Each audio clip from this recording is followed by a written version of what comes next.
Olá, gente boa! Eu sou Silas Carvalho, pastor de juventude da Igreja Batista em Jardim Colonial, e como temos feito todas as sextas-feiras, nesse tempo de pandemia, nós vamos continuar refletindo na palavra de Deus a partir de Gênesis. Eu quero fazer uma pergunta para você. Se alguém chegasse em você e perguntasse assim, quem é Deus? O que você responderia? Qual seria a sua resposta para essa pergunta? Ela parece ser uma pergunta simples para a gente que é cristão, para a gente que já se relaciona com Deus há algum tempo, mas ela é uma pergunta extremamente profunda.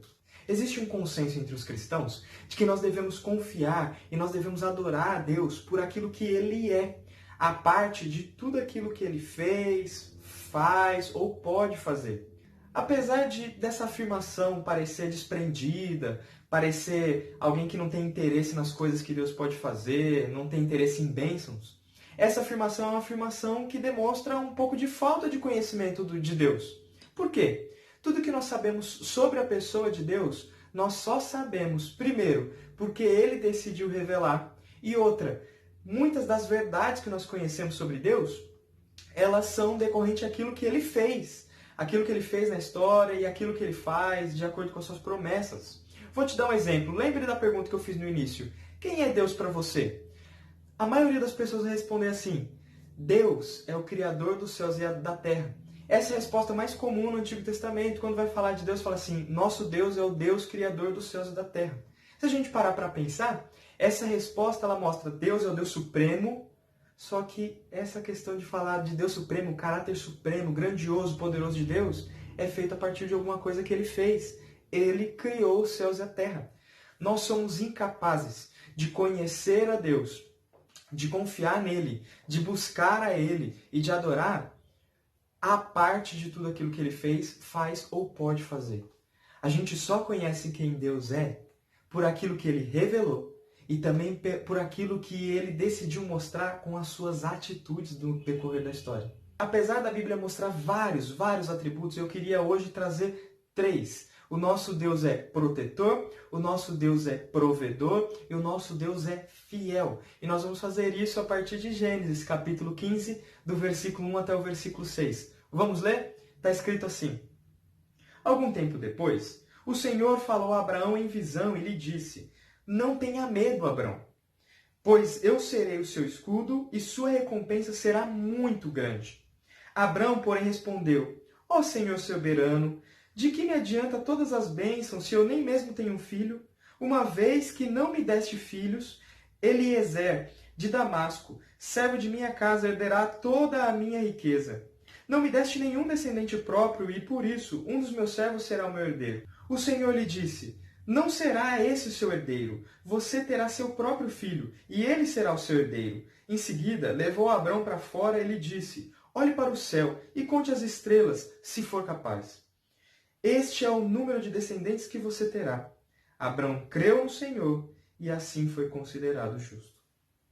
Na semana passada, nós vimos que Abrão e Ló tiveram que se separar. A terra não conseguia sustentar os dois, a riqueza dos dois, e também os pastores dos dois estavam tendo conflitos. Ló teve um olho de cobiça, escolheu o melhor lugar e foi para lá, foi morar em Sodoma. Algum tempo depois, Sodoma entrou em guerra. O rei de Sodoma entrou em guerra com outros reis, e Ló, sua família e os seus bens foram capturados nessa guerra. Assim que Abrão ouviu, rapidamente, ele juntou um exército de 318 homens treinados para a guerra, e foi contra o rei Quedorlaomer, que era o rei que estava aprisionando Ló, sua família e seus bens. E Abrão venceu. E aí, depois que Abrão venceu essa batalha, um sacerdote e rei de um lugar chamado Salém, um homem chamado Melquisedeque, veio, abençoou Abrão, deu pão e vinho, e Abrão lhe deu o dízimo. É interessante que nesse momento, logo após a guerra, Abrão não ficou com nenhuma recompensa da guerra. Ele não recebeu nada. Logo que ele voltou da guerra, o Senhor falou com Abrão. E ele falou de uma maneira profética. A gente vê aí que a fala de Deus ela é introduzida por uma fórmula introdutória muito comum nos profetas. E veio a palavra do Senhor a. E também isso aconteceu em visão. A maneira como Deus se comunicava com os profetas. Sim, Abrão, ele era um profeta. E agora o que Deus vai revelar para ele é uma promessa profética. Então Abrão ele vai ouvir a palavra de Deus e a primeira coisa que Deus diz é, não tenha medo. Por que será que Abrão teria medo? Talvez ele estava com medo porque ele acabou de voltar vitorioso de uma batalha e ele tinha medo de retaliação, de uma nova batalha. Mas diante disso o Senhor diz, eu serei o teu escudo. Nós aprendemos algo sobre o caráter de Deus aqui. O nosso Deus é protetor. Nele nós conseguimos segurança. Ele é a nossa proteção. E é isso que ele vai falar a Abrão. Ele vai falar assim, ó, Abrão, eu sou o teu escudo, pessoal. Eu sou o teu protetor. Comigo você está seguro. Mas não parou por aí. Como eu disse, ele não recebeu nada na batalha. Ele não pegou nenhum espólio de guerra, nenhuma recompensa pela batalha. Então, agora o Senhor vai mostrar que ele também é provedor. E ele vai falar assim, eu serei o teu escudo e a tua recompensa será muito grande. Você não recebeu nada pela batalha, mas eu te recompensarei. Ainda na visão, mesmo depois de ter ouvido o Senhor revelar dois aspectos do seu caráter, o seu caráter protetor e provedor, Abrão ainda tinha algo que incomodava o seu coração, e aí ele se queixa diante do Senhor. Abrão realmente reconhece que ele tinha sido protegido, ele foi protegido no Egito, ele foi protegido nas caminhadas, ele foi protegido na batalha em favor de Ló. E ele também tinha enriquecido muito. O Senhor tinha sido provedor dele. Ele estava muito rico. Tão rico que ele e Ló não podiam habitar na mesma terra, de tamanha riqueza. A terra não sustentava os dois, de tanto gado e tantos servos que eles tinham. Só que tinha algo que incomodava o coração. Ele ainda não tinha um descendente. O Senhor tinha prometido, de ti farei uma grande nação.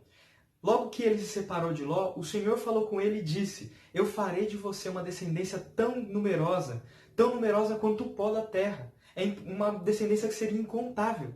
Só que isso ainda não tinha acontecido. Isso incomodou o coração de Abrão. Por isso ele clamou ao Senhor.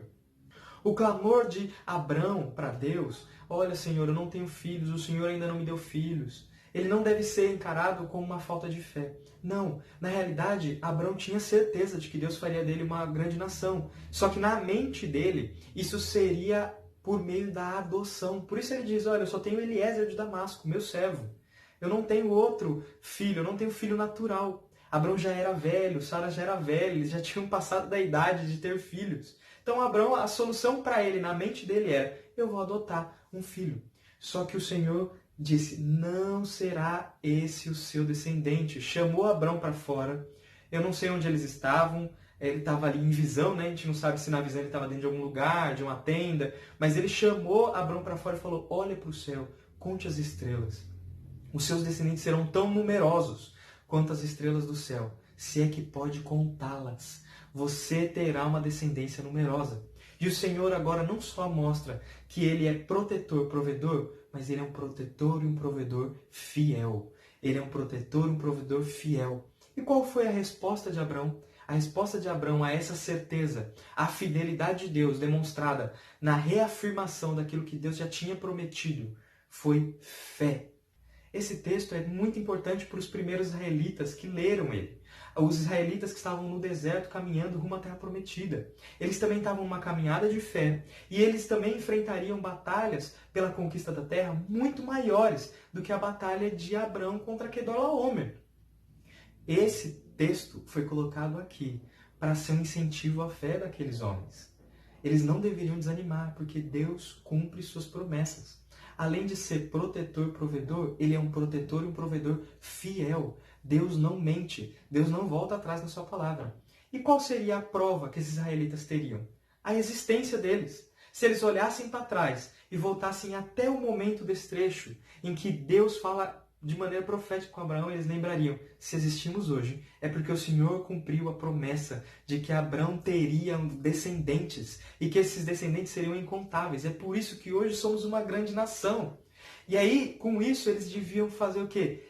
Dobrar o coração diante de Deus, com alegria, confiança e obedecer os mandamentos que eles receberiam. Talvez você esteja me ouvindo falar e fique pensando assim, legal, Silas, muito legal, bonita a história de Abrão, muito bonita a história de Israel, mas o que isso tem a ver comigo? Eu não sou israelita e eu vivo há milênios depois de Abrão. A história da provisão, da proteção fiel de Deus, ela passa de Abrão por Israel e ela chega até nós por meio de um descendente biológico de Abrão, Jesus Cristo. Por meio de Jesus Cristo, Filho de Deus, o próprio Deus e descendente biológico de Abraão, Nós recebemos graça, provisão e proteção. Por causa de Jesus, nós fomos comprados com fé em Jesus, nós somos adotados por Deus. Mas além disso, em Jesus nós temos proteção. Ninguém é capaz de nos arrancar das mãos de Deus. Qual seria a resposta adequada, então, às promessas de Deus? Fé.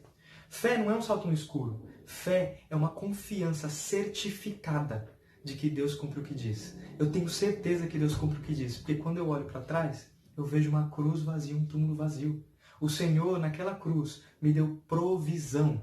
E com aquele túmulo vazio, Ele me deu proteção. Com a cruz vazia, Ele me mostra que o preço pela minha vida foi pago. E com o túmulo vazio, Ele me mostra que ninguém me arranca da mão dEle.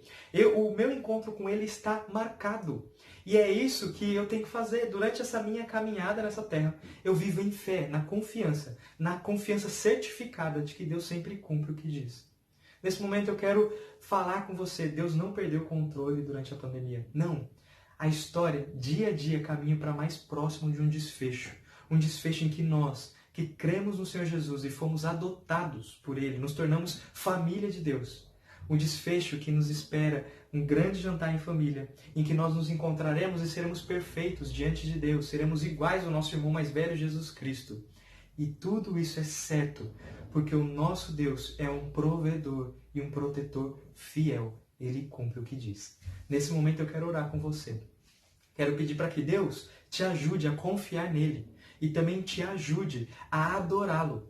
Não só por aquilo que ele é, até porque nós só sabemos o que ele é por meio daquilo que ele fez. Ele se revelou e ele agiu na história. Vamos orar? Senhor, eu quero te agradecer, porque durante toda a história o Senhor tem se mostrado um Deus grandioso, poderoso, mas que se importa com o interesse e que se importa com a vida dos teus servos. O Senhor se comunicou conosco e nessa comunicação nós ouvimos a sua voz dizendo: serei teu escudo e serei aquele que te recompensa. Nós confiamos que das tuas mãos nós temos proteção e provisão. E confiamos porque o Senhor é alguém fiel. O Senhor na história manteve a sua palavra e cremos que o Senhor há de mantê-la por toda a eternidade. Muito obrigado. E a maior prova disso é o Senhor Jesus Cristo.